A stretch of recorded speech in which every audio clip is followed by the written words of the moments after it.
말씀 나눌 준비가 되셨죠? 네. 마음의 준비를 하시고 우리 말씀을 좀 나누십시다. 지금 우리는 마태복음 13장을 가지고 하나님의 나라라고 하는 큰 제목으로 말씀을 나누고 있습니다. 계속 비유의 말씀들인데 오늘 제목은 하나님의 나라는 잘하는 자의 것이다 라고 하는 제목입니다.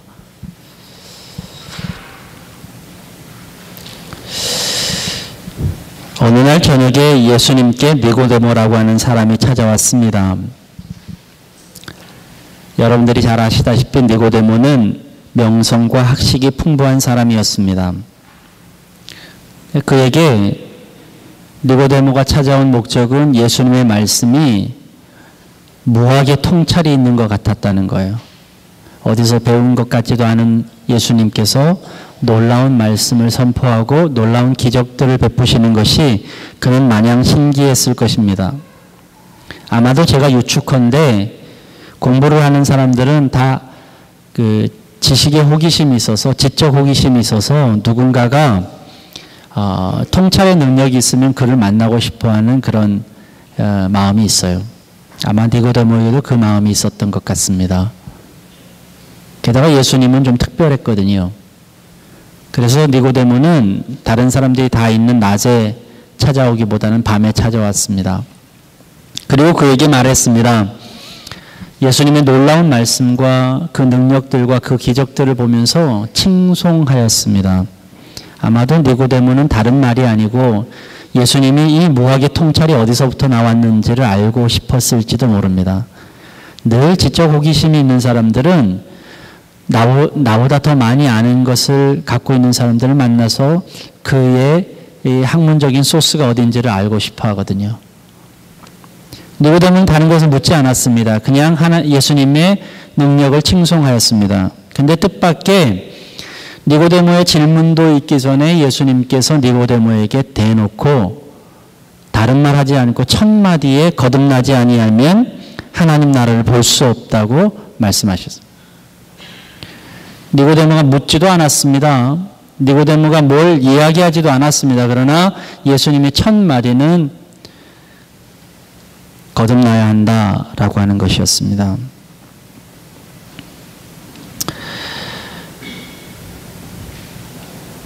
기독교에서는 거듭남, born again, 중생이라고 하는 말을 쓰는데 거듭나야 한다라고 하는 말을 많이 합니다.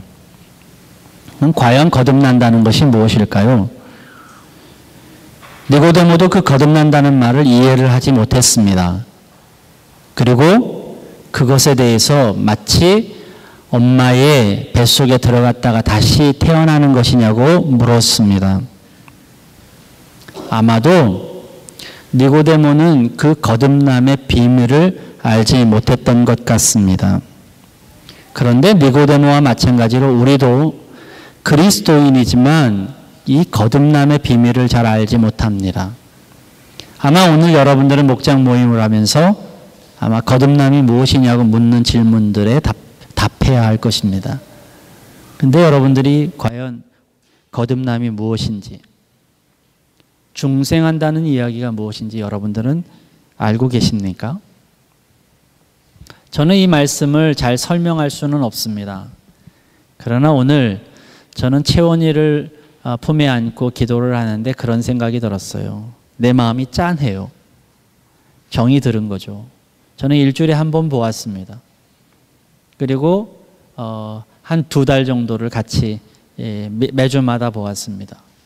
그럼에도 불구하고 내 마음속에 마음이 짠하고 보고 싶을 것 같고 그렇습니다.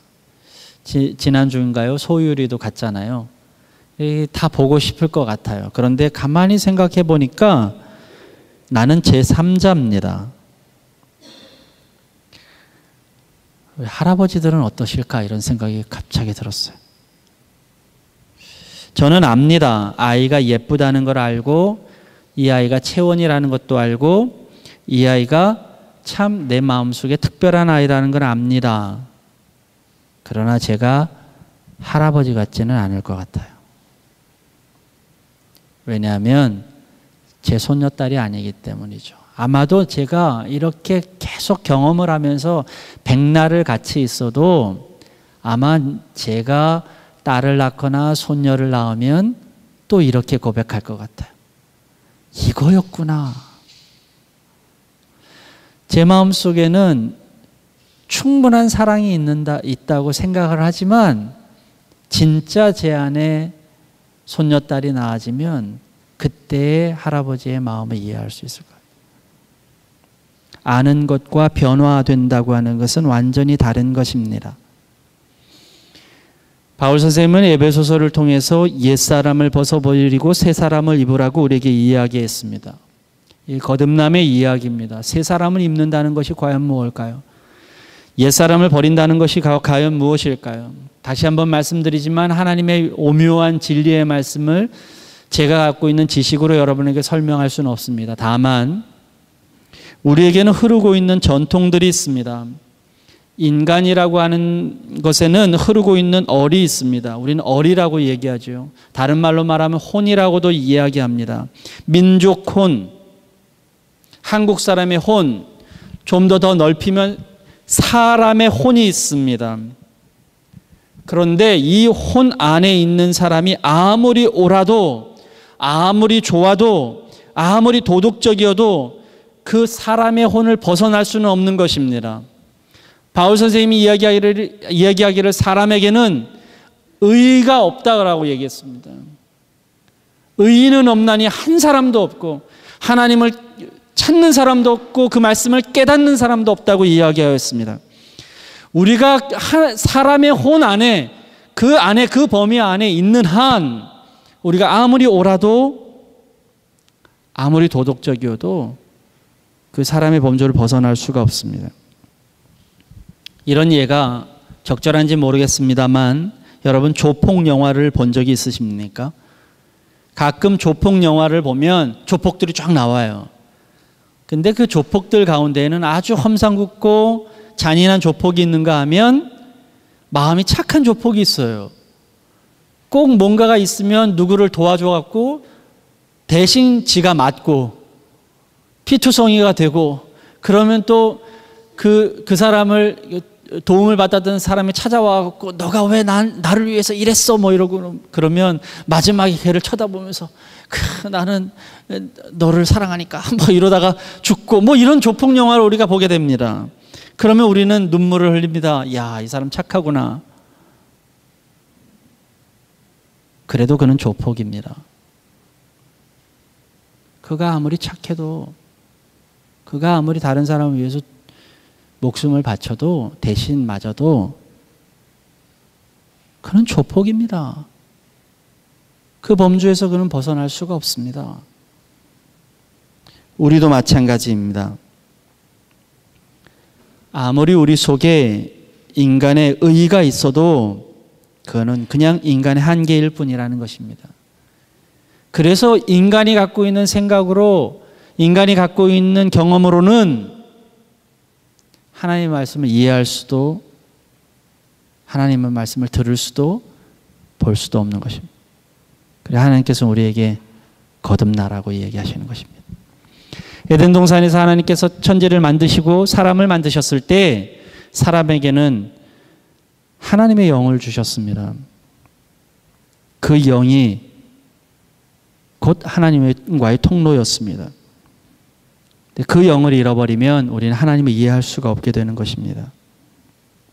제자들 또한 예수님의 말씀을 이해하지 못했습니다. 예수님께서는 때가 되면 나의 말을 이해할 것이라고 제자들에게 얘기하셨어요. 그 때가 된다는 것이 바로 거듭나는 것입니다. 성령이 충만하면 내 말을 이해할 것이라고 말씀하셨습니다. 그것이 바로 거듭난 인생을 말씀하시는 것입니다. 오늘도 우리는 겨자씨의 비유를 통해서 하나님의 나라에 대한 원리를 배우게 됩니다. 그러나 분명한 사실은 아무리 우리가 이것을 이해하고 설명하고 그것을 좋게 본다 할지라도 우리가 보고 있는 우리가 생각하고 있는 의미와 상식으로는 하나님의 시각, 하나님이 말씀하신 말씀을 들을 수 없음을 우리는 고백해야만 합니다. 오늘 저는 말씀을 전하기 전에 이렇게 기도하고 올라왔습니다. 하나님, 오늘 이 말씀은 인간의 언어로 설명이 아니라 하나님의 강권하심으로 거듭남의 역사로 우리 모든 사람들에게 이해되게 도와주세요. 저는 여러분들이 이 겨자씨의 비유를 통해서 하나님의 말씀하시고자 하는 말씀이 여러분에게 들리는 기적이 벌어지기를 간절히 소망합니다. 오늘 이 말씀 가운데 보면 하늘나라는 겨자씨 하나 같다고 하셨습니다. 먼저 좀 짚고 넘어갈 게 하나 있어요. 겨자씨 비유를 우리는 너무 잘 알고 있잖아요. 하나님의 나라, 하늘나라를 이야기할 때 지금 씨 뿌리는 자의 비유로 이야기하시는 예수님의 말씀을 들으면서 겨자씨와 같으니 그 겨자씨가 어디에 뿌려졌냐면 자기 밭에 뿌려졌다고 되어 있습니다. 지난주에 우리가 보았던 24절에도 똑같이 자기 밭이라고 하는 말이 나오는데 이것은 동일어입니다. 원문도 똑같아요. 물론 의미는 다릅니다. 24절에 나와 있는 이 말씀은 씨 뿌리는 자가 천국이라고 얘기했고요. 오늘의 말씀은 그 겨자씨가 천국이라고 했으니까 의미는 좀 다릅니다. 주체는 좀 다릅니다. 그러나 동일한 말이 자기 밭에 뿌렸다고 되어 있어요. 저는 이 말씀을 보면서 굉장히 은혜가 되었습니다. 왜냐하면 남의 밭도 아니고 넓은 밭도 아니고 불특정 다수의 밭도 아니고 내 밭에 뿌리라는 것입니다. 천국은 나에게 주어진 내 밭에 뿌리는 사람의 것이라는 것입니다. 많은 사람들이 이렇게 생각합니다. 더 넓은 밭이 있었으면, 더 확장된 밭이 있었으면 그렇게 생각하지만 하나님이 오늘 말씀하시는 것은 너에게 주어진 밭에 뿌리라는 것입니다. 우리는 자신이 주어진 지경들을 불평할 때가 많이 있습니다. 내 지경은 왜 이 모양이지? 나는 왜 이 모양일까? 나는 왜 이 꼴일까? 이렇게 이야기할 때가 많이 있습니다. 나는 왜 가진 것이 이렇게 적을까? 그런데 오늘 그 말씀을 하십니다. 그 밭이 형편없어도 괜찮다. 그 밭이 좁아 터져도 괜찮다. 그 밭에 뿌려라. 하나님께서는 좁아 터지고 형편없고 이것을 보시지 않습니다. 나에게 주어진 그 자리에 뿌리라는 것입니다.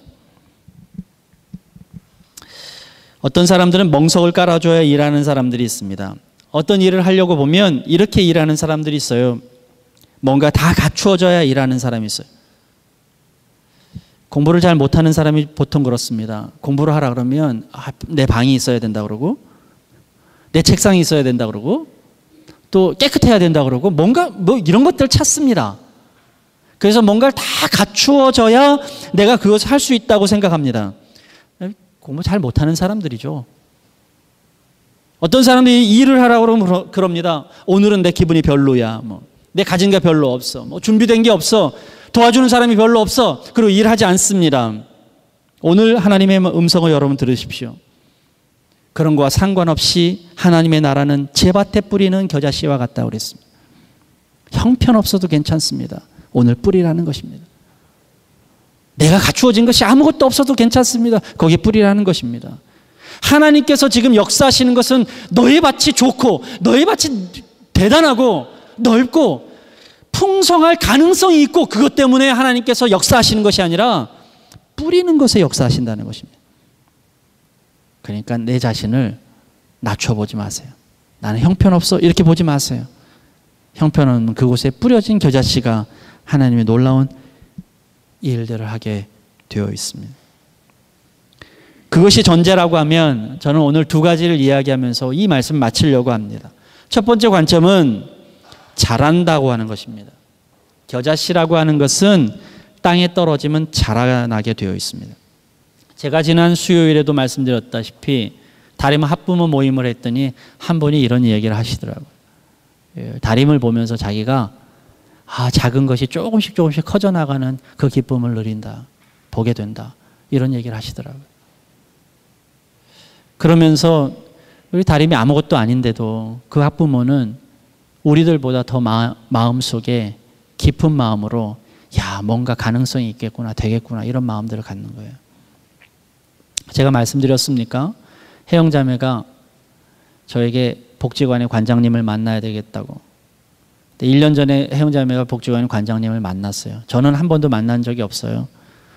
그랬더니 1년이 지났으니까 만나겠다고 그래서 저도 만나겠다 그랬습니다. 그랬더니 혜영자매가 저한테 얘기를 해줍니다.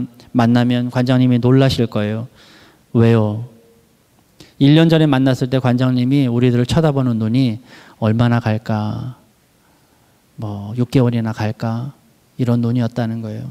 아마 근데 1년이 지났는데도 망하지 않았다고 이야기하면 놀라실 거다.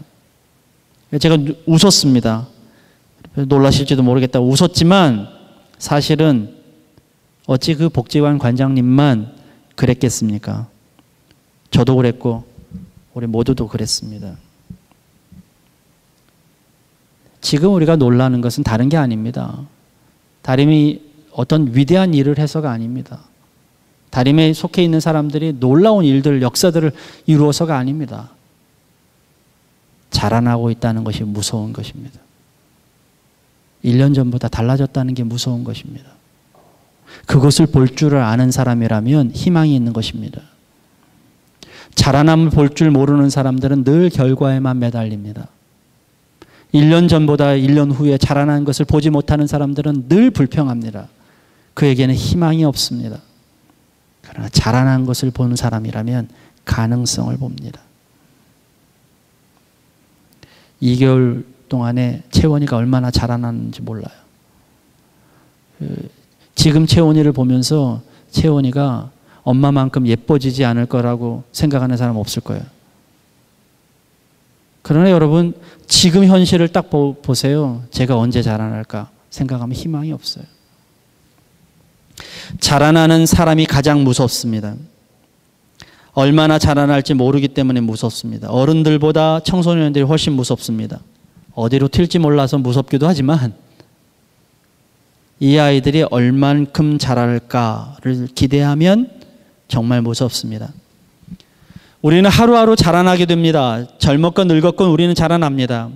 우리에게 하루라도 자람이 멈추면 그것은 죽은 것입니다. 그래서 죽지 않기 위해서는 우리는 먹고 마시지 않습니까? 식물에게도 우리는 자라나기 위해서 무엇인가를 주고 베풉니다. 영적인 것도 마찬가지입니다. 영적인 것도 자라나는 것입니다. 그러나 영성의 자람을 위해서 우리가 하는 일은 거의 없습니다. 그래서 영성이 메말라 죽어가는 것입니다. 많은 사람들이 영적으로 고민하는 사람들을 봅니다. 이런 질문들을 많이 받습니다. 나는 왜 이 모양일까요? 내게는 왜 이 문제만 터질까요? 나한테는 왜 해결되는 것이 없을까요? 그리고 영적인 수많은 갈등들을 하게 됩니다. 답을 해도 그들은 수일 내에 또 찾아와서 또 똑같은 영적인 갈등들을 합니다. 마치 한 번도 해보지 않은 영적인 갈등처럼 또 얘기합니다. 그들은 달라지지 않습니다. 왜 그런 줄 아세요? 만일 이 질문에 대한 답을 이렇게 다른 질문으로 이야기한다면 쉽게 답을 찾을지도 모릅니다. 나는 왜 이렇게 말라가는 것일까요? 나는 왜 이렇게 배고픈 것일까요? 이런 질문들로 한번 해보십시다. 그럼 답은 확실합니다. 어떻게 해야 할까요? 먹으면 됩니다. 당연히 먹자고 할 것입니다. 그러면 그 문제는 해결됩니다. 내가 배고픈 것은 먹으면 해결됩니다. 그런데 왜 영적인 배고픔에 대해서는 답을 찾지 못하는 것입니까? 영적으로 배고픕니다라고 그렇게 갈등하고 고민을 하는데도 먹을 생각을 하지 않습니다. 여러분들은 영을 자라나기 위해서 무엇을 하십니까? 여러분들이 영을 가꾸고 영을 자라나게 하기 위해서 얼마나 물을 주고 얼마나 가꾸십니까? 얼마나 영적인 배고픔을 채우십니까? 오늘 말씀에 천국은 자라나는 자의 것이라고 분명히 말씀하십니다. 이것이 하나님의 법칙입니다. 수준의 문제가 아닙니다. 얼마나 많은 점수와 얼마나 높은 능력을 가졌느냐가 문제가 아닙니다. 높건 낮건 레벨이 높건 낮건 수준이 높건 낮건 상관이 없습니다. 오늘 잘하고 있는가 그것을 하나님 보십니다. 놀랍게도 몸의 성장은 나이로 결정이 되어 있습니다. 저는 이것을 이렇게 풀이합니다. 하나님께서는 몸의 성장을 이 몸에 프로그래밍 하셨어요. 시간에 프로그래밍 하셨어요. 시간이 가면서 우리는 몸이 성장하게 되어 있습니다. 자라게 되어 있습니다. 아마 여러분 시간이 멈추면 몸도 자라나지 않을 거예요. 하나님께서 그렇게 창조하셨습니다. 우리의 몸은 시간에 의해서 자라나도록 프로그래밍 하셨습니다. 그러나 영은 하나님께서 시간 때문에 자라나도록 프로그래밍 하시지 않았어요.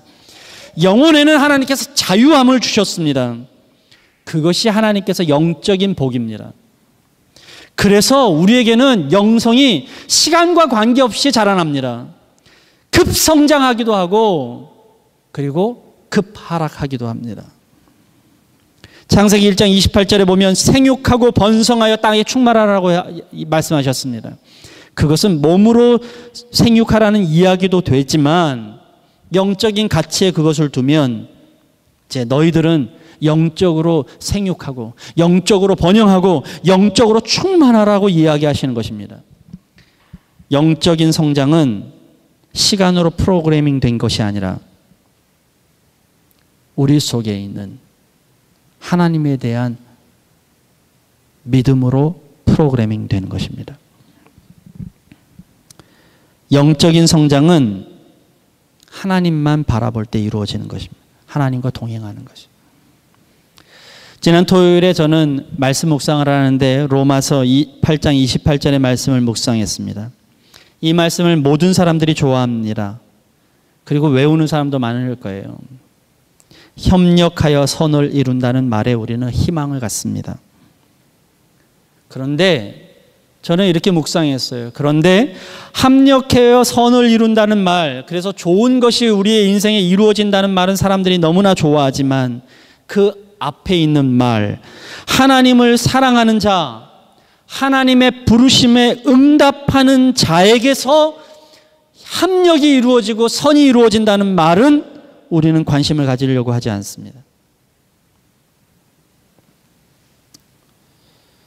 제가 묵상한 것을 그대로 말씀드리면 중국말은 뜬 말이라서 같은 발음에도 뜻이 다 다릅니다. 예를 들면 마라고 하는 말이 있습니다. 마. 성조가 없는 마는 대부분 이 어기조사라고 해가지고 뒤에 붙으면 이제 의문문이 됩니다. 뒤에 마를 붙이면 다 의문문이 되죠. 그런데 성조가 있는 마가 있습니다. 마라고 하면 엄마를 뜻합니다. 일성이라고 그러죠. 마 이러면 엄마입니다. 또 마하 이렇게 마 이성이 있으면 마. 그거는 삼배 우리 배옷 있잖아요. 그 마입니다. 또 마라고 올리는 것이 있습니다. 말입니다. 말 맞자입니다. 똑같은 발음인데 다 다릅니다. 근데 마지막에 사성이 있는데 내려 찍는 거예요. 마라고 찍는 겁니다. 근데 그것은 무슨 뜻이냐면 욕입니다. 욕이라는 뜻이에요. 그래서 니하오마 우리 이렇게 말 많이 하잖아요. 근데 발음을 잘못하면 욕이 됩니다. 그래서 외국 사람들은 니하오마보다 그냥 니하오 이러고 끝납니다. 니하오마 이 말 잘못했다가 욕이 되기 때문에. 제가 길을 가다가 광고판을 보았습니다. 광고판에는 띄어쓰기 없이 이렇게 적혀 있었습니다. 몸만 들어오세요. 무슨 뜻인지 몰랐습니다. 제일 처음에 제가 생각했습니다. 몸 만들어 오세요. 헬스장 광고구나 생각했습니다. 근데 그 광고는 원룸 광고였습니다. 몸만 들어오세요. 우리가 어디에다가 띄어 붙이든지 어디에 초점을 맞추는지에 따라서 의미와 뜻이 완전히 달라집니다. 나는 똑같은 글을 보고 있는데 똑같은 말을 듣고 있는데 똑같은 말과 글인데도 불구하고 강조점에 따라 마음에 따라 말은 달라집니다. 합력하여 선을 이룬다는 말에 관심 있는 사람은 그것만 봅니다. 그러나 어떤 사람이 합력할 수 있느냐? 하나님을 사랑하는 사람만이 합력할 수 있습니다. 하나님을 사랑하는 사람, 하나님의 부르심에 응답하는 사람만이 선을 이룰 수 있습니다. 거기에는 우리는 관심을 갖지 않습니다. 무조건 나는 협력할 수 있을 것 같고 무조건 선을 이룰 수 있을 것 같습니다. 역대하 7장 14절에 이런 말씀이 있습니다. 내 이름으로 일컫는 내 백성들이 스스로 겸손하여져서 기도하며 나를 찾고 악한 길을 떠나면 내가 하늘에서 그 말을 듣고 그 죄를 용서하여서 이 땅을 다시 번영케 해주겠다, 이런 말씀이 있습니다. 사람들이 이 말씀 좋아합니다. 다시 번영케 해주시겠대, 내 죄를 용서해 주시겠대, 이 말씀에 환호합니다. 그러나 주님 앞에 겸손히 나가는 자, 그것에 관심 갖는 사람들은 적습니다. 여러분이 너무나 잘 알고 계시는 여호수아서 1장 9절의 말씀, 너는 두려워하거나 낙심하지 말아라. 내가 어디로 가든지 너의 주 나 하나님이 너와 함께 하리라. 이 말씀 너무 좋아합니다. 용기를 잃을 때마다 입이 닳도록 이 말씀을 외웁니다. 두려워하지 말아야지, 낙심하지 말아야지, 하나님 나와 함께 하실 거야, 하나님 나와 동행하실 거야, 이렇게 외웁니다. 그러나 그 말씀 바로 전절에 다음과 같이 적혀 있다는 것은 우리는 간과합니다. 말씀을 늘 읽고 밤낮으로 그것을 공부하며 이 율법책에 쓰여진 대로 모든 것을 성심껏 실천하여라. 그 말씀에 우리는 관심을 갖지 않습니다. 어느 대형교회 목사님이 언제나 인용한다는 핵심 구절의 말씀, 요한 3서 1장 2절 말씀, 내가 범사에 잘되고 강건하기를 내가 간구하노라. 이 말씀 앞에는 내 영혼이 잘됨과 같이라는 말씀이 있다는 사실을 우리는 간과합니다. 내 영혼이 잘 된다고 하는 것은 내 영혼이 하나님과 동행한다는 것입니다. 내 영혼이 하나님께 순종한다는 것입니다. 내 영혼이 하나님과 관계를 갖는다는 것입니다. 그러나 나는 범사에 잘 되는 것만 생각합니다. 내 영혼이 주님과 깊은 교제를 하고 관계를 갖는 것은 애써 외면을 하고 있습니다.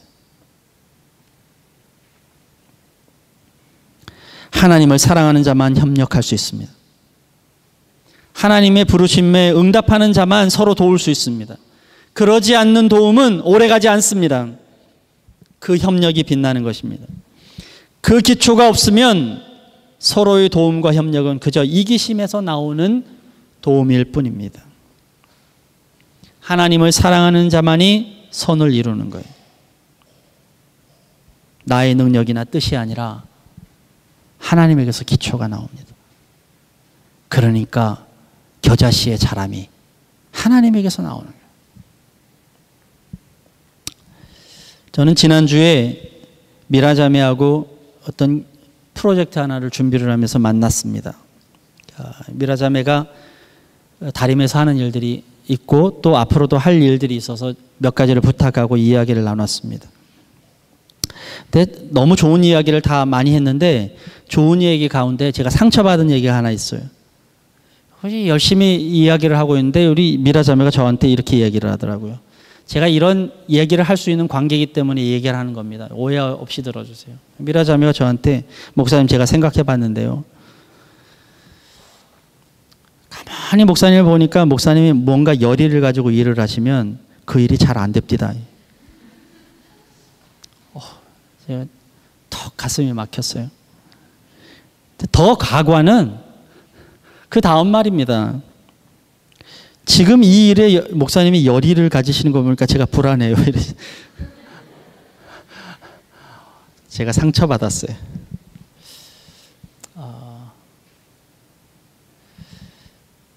10년 동안 목회를 하면서 여러 가지 일들을 보면서 사람들이 가지고 있는 나의 이미지가 이거겠구나, 이런 생각이 좀 들더라고요.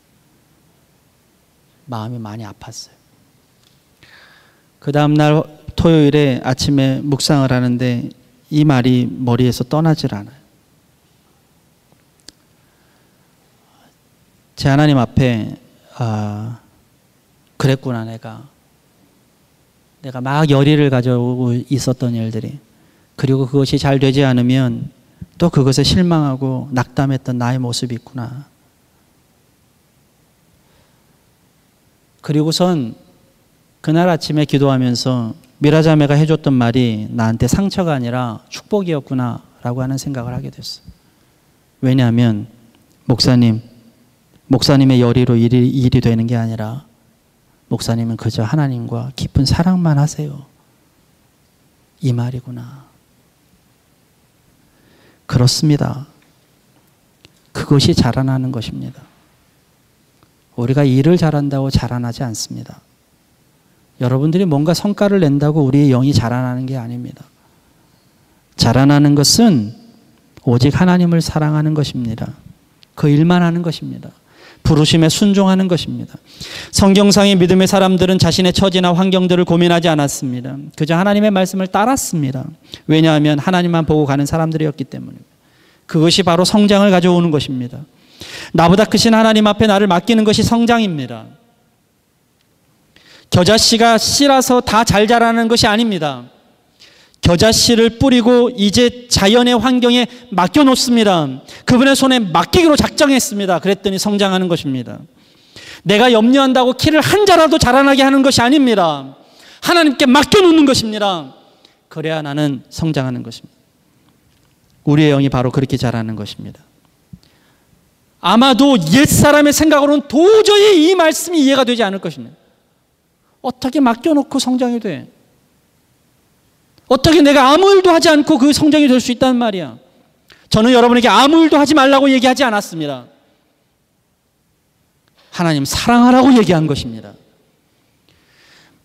마치 제가 너는 모든 것을 하나님께 맡기고 기다리라고 얘기하면 사람들은 아무 일도 하지 않는 것처럼 생각합니다. 저는 아무 일도 하지 말라고 얘기하지 않았습니다. 하나님을 전심으로 사랑하라고 얘기했습니다. 하나님께 전심으로 붙들리라고 얘기했습니다. 그것이 일하는 것보다 훨씬 더 여러분에겐 거듭나지 않은 자에겐 어려운 일일지도 모릅니다. 오늘 성경 말씀의 두 번째 관점은 작은 것입니다. 성경은 겨자씨가 다른 씨보다 작은 씨라고 설명하고 있습니다. 세상의 생각들은 급성장을 꿈꿉니다. 단시간에 많은 것들을 이루면 그것이 훌륭한 줄 압니다. 젊은 나이에 박사학위를 받으면 똑똑한 줄 압니다. 교회를 평가하거나 목사님을 평가하는 것을 가만히 보면 어떤 식으로 평가하게 되냐면 몇 년 만에 몇천 명이 모였다. 이거 평가의 기준이 됩니다.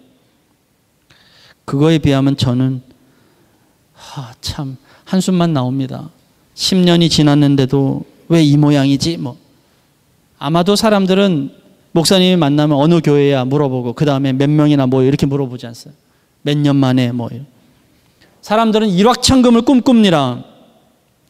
가진 것들이 많아야 더 많은 것을 얻을 수 있다고 사람들은 믿습니다. 아무것도 없는 데에서는 아무것도 나오지 않을 거라고 생각합니다. 그래서 자기 처지가 너무 작고 연약하면 나는 노력해도 안 될 거야. 우리는 그렇게 생각합니다. 이미 세상 사람들은 개천에서 용나는 시대는 지났다고 생각합니다. 그러니 나는 가진 것이 없으니까 나는 아무것도 못해. 나는 능력이 없으니까 아무것도 못해 생각합니다. 아무리 능력이 있어도 나는 너무나 작아서 아무 일도 못해. 내가 하고 있는 것은 아무 일도 아닐 거야. 우리는 이렇게 생각합니다. 이것이 세상이 주는 조롱입니다. 그러나 겨자씨는 작은 것이었습니다.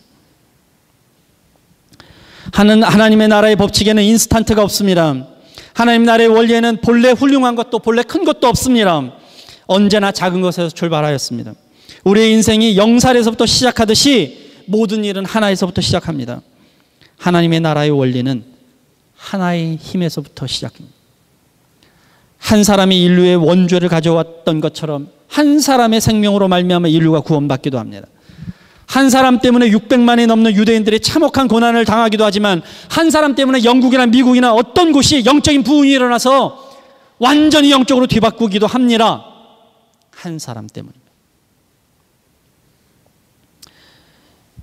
100여 년 전에 200여 년 전에 스코틀랜드의 작은 마을에 한 목사님이 사임 요청을 받았습니다. 그 교회에서는 목사님이 무능하다고 그 목사님이 나가기를 원했습니다. 그도 그럴 것이 그 목사님이 사역하는 몇 년 동안 그 교회에서는 세례를 주거나 결신한 사람이 딱 한 명밖에 없었습니다. 교인이 늘지도 않았고 결신한 사람도 없었고 세례를 준 사람도 없습니다. 그 딱 한 명도 고작 12살짜리 어린아이였습니다. 아마 스코틀랜드는 전통적으로 접시에다 쟁반에다가 이렇게 헌금을 했던 모양이죠. 우리 교회도 저기 뒤에 쟁반 접시가 있습니다. 저것이 우리 태화에서 처음에 1930년대 여기서 예배를 드릴 때 헌금을 거뒀던 헌금 쟁반입니다. 저런 쟁반이었던 거죠.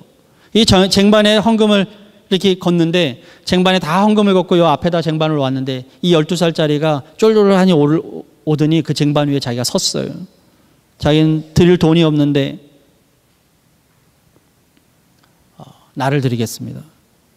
혹시 이 예화가 리빙스턴이라고 생각하는 사람이 있는데 그 예화는 틀립니다. 그렇지 않습니다. 이 사람은 로버트 모펫이라고 하는 사람입니다. 훗날 그는 아프리카 공화국의 최초의 선교사가 되었습니다. 교육자가 되었고 아프리카 선교의 아버지가 되었습니다. 리빙스턴은 그의 사위입니다. 그 한 사람.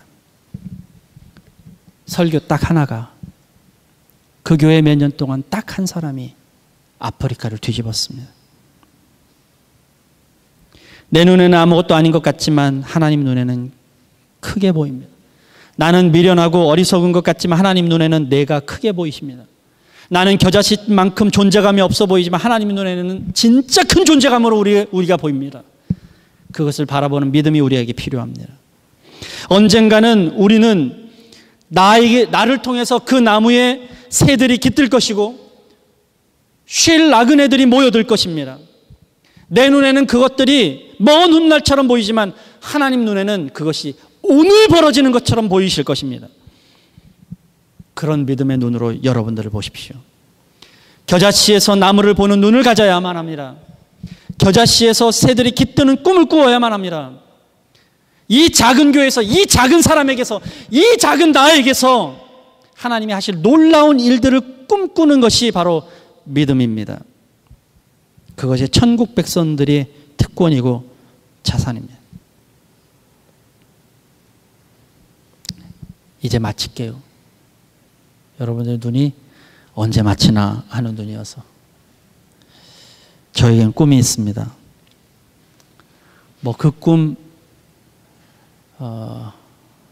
킹 목사님만 꾸는 꿈이 아니잖아요. 저희도 작은 꿈이 있습니다.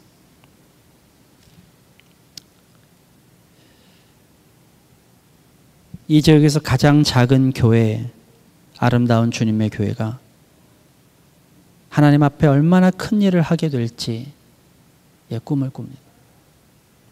제 꿈은 다시 말하지만 용서하세요. 제가 이렇게 말하는 것을 용서하세요. 제 꿈은 큰 교회도 위대한 목사도 놀라운 일들을 어떤 놀라운 업적을 이루는 그런 것도 아닙니다.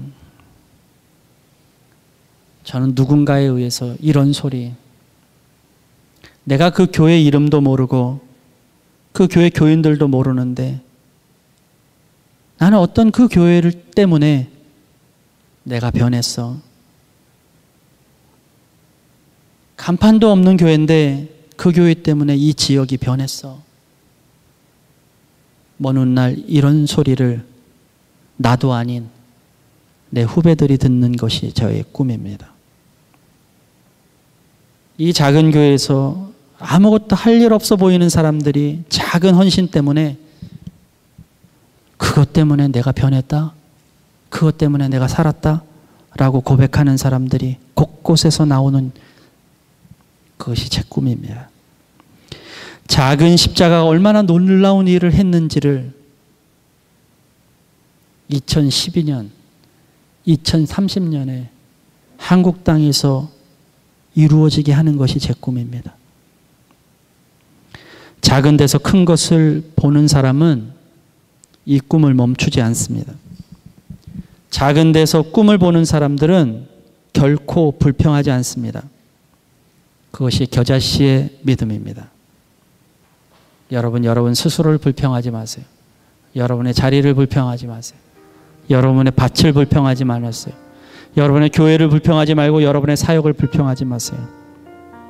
여러분이 그것을 겨자씨의 눈으로 보면 하나님께서는 그 겨자씨를 들어 놀라운 일들을 베푸실 줄 믿습니다. 기도하겠습니다.